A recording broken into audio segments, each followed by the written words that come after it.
Hola, muy buenas tardes compañeros y profesor, espero se encuentren bien. A continuación mi compañera Julie y yo realizaremos una pequeña exposición donde le vamos a explicar lo que son los elementos fundamentales de geometría. Entonces los dejo con mi compañera Julie. Hola, muchas gracias Luis por el pase. Bueno, eh, el punto. ¿Qué es el punto? Nos dice que el punto es común representarlo como un círculo pequeño. Los puntos se denotan por medio de letras mayúsculas del alfabeto español. A, B, C, cualquier letra.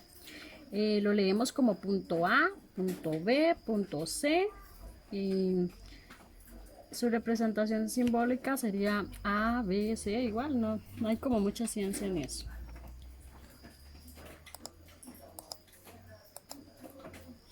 La recta. La recta se representa mediante una línea con flechas en ambos extremos. Estas flechas indican que se extienden infinitamente. Toda recta contiene un conjunto infinito de puntos, pero son suficientes dos para definir una recta. Para nombrar las rectas se utilizan las letras minúsculas del alfabeto español, tales como M, N, L, o la podemos nombrar con dos puntos, la recta AB, por ejemplo.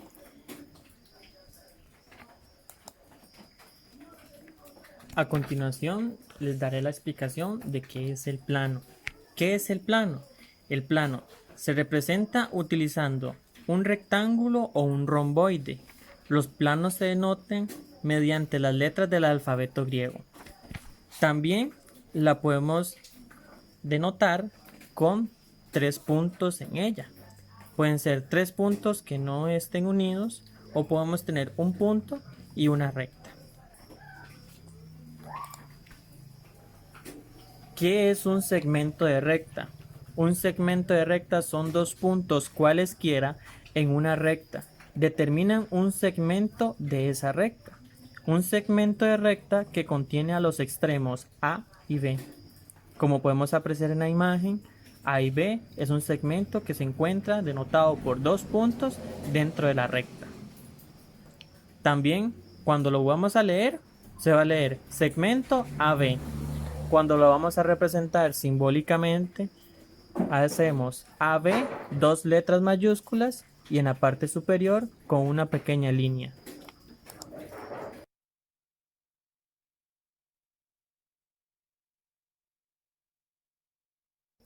Ok, entonces a continuación seguiremos describiendo lo que son los ángulos por su medida. Cuando hablamos del ángulo nulo, sabemos con certeza que el ángulo nulo no va a tener ninguna elevación ni ninguna decadencia. Entonces va a ser 0 grados y se mantiene en la base. Como lo apreciamos en la imagen, lo denotamos para que se resalte y noten que se encuentra siempre en el mismo punto. Cuando hablamos de un ángulo agudo, sabemos con certeza que el ángulo agudo es una medida mayor a 0 grados, pero menor a 90 grados. Como podemos apreciar aquí en la imagen, vemos un pequeño ángulo agudo. Cuando hablamos de un ángulo recto, sabemos que siempre ese dicho ángulo va a medir 90 grados. Cuando hablamos de un ángulo obtuso, es un ángulo que se denota por los siguientes valores. Él va a ser mayor a 90 grados, pero va a ser menor que 180 grados. Cuando hablamos de un ángulo llano, sabemos que el ángulo llano siempre y siempre va a tener la medida de 180 grados. Cuando hablamos de un ángulo cóncavo, sabemos que el ángulo cóncavo va a tener una medida mayor a 180 grados, pero menor a 360 grados. Cuando hablamos del ángulo perígono, sabemos que es un ángulo que va a hacer una rotación de 360 grados y va a volver a su punto de origen. Y cuando hablamos de un ángulo convexo, sabemos que la única condición que tiene que cumplir es que el ángulo tiene que ser mayor a 360 grados. ¿Qué quiere decir eso? Que el ángulo se va a abrir y va a dar una vuelta de más. Bueno, seguidamente vamos a hablar de los ángulos por su posición. Entonces están los ángulos adyacentes. Estos son adyacentes y poseen un mismo vértice y tienen un lado en común a ambos ángulos. Aquí lo podemos notar, el vértice y el lado que tienen en común. Seguimos con los ángulos opuestos por el vértice.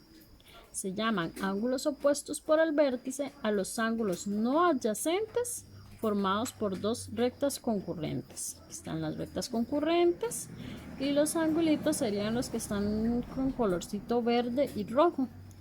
Estos ángulos medirían exactamente lo mismo.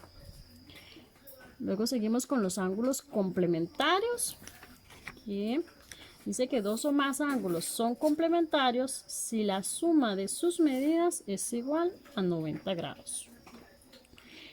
Y por último, los ángulos suplementarios, que dos o más ángulos son suplementarios si la suma de sus medidas es igual a 180 grados.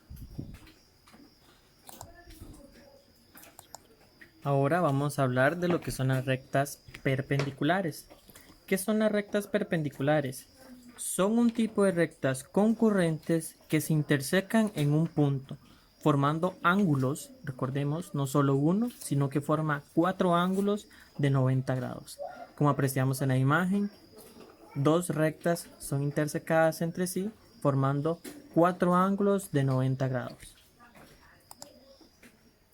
¿Qué son las rectas paralelas?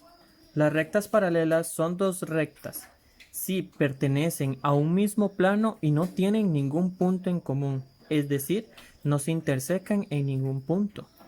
La notación para representar dos rectas paralelas es mediante el símbolo dos líneas. ¿Ok? Como apreciamos en esta imagen, tenemos dos rectas que van en una misma dirección, no se intersecan y pertenecen a un mismo plano. Bueno, ángulos formados por dos rectas paralelas y una transversal.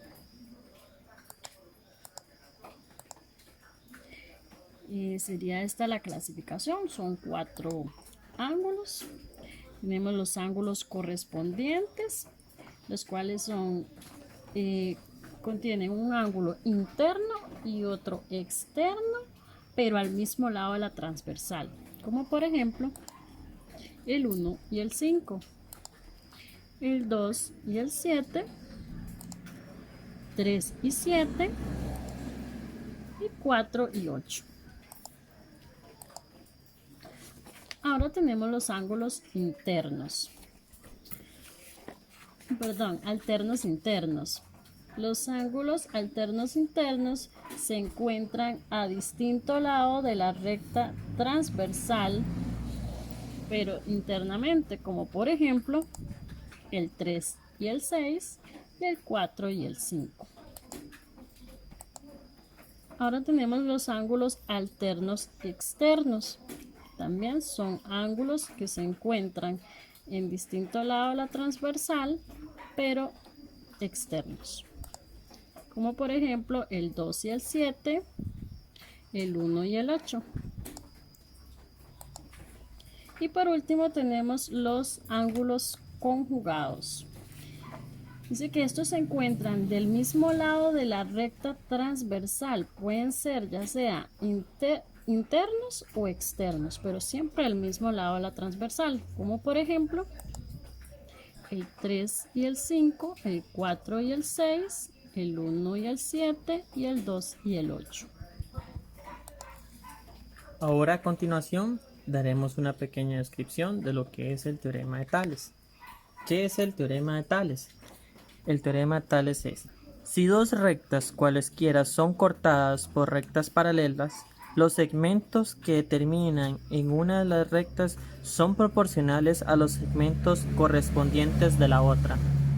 Recordemos, este teorema nos permite calcular, por lo tanto, la longitud de un segmento si conocemos su correspondiente a la otra recta y la proporción entre ambas. En este caso, en la imagen podemos apreciar que A, B y C son proporcionales de A', B' y C'. A un costado derecho tenemos unas pequeñas fórmulas.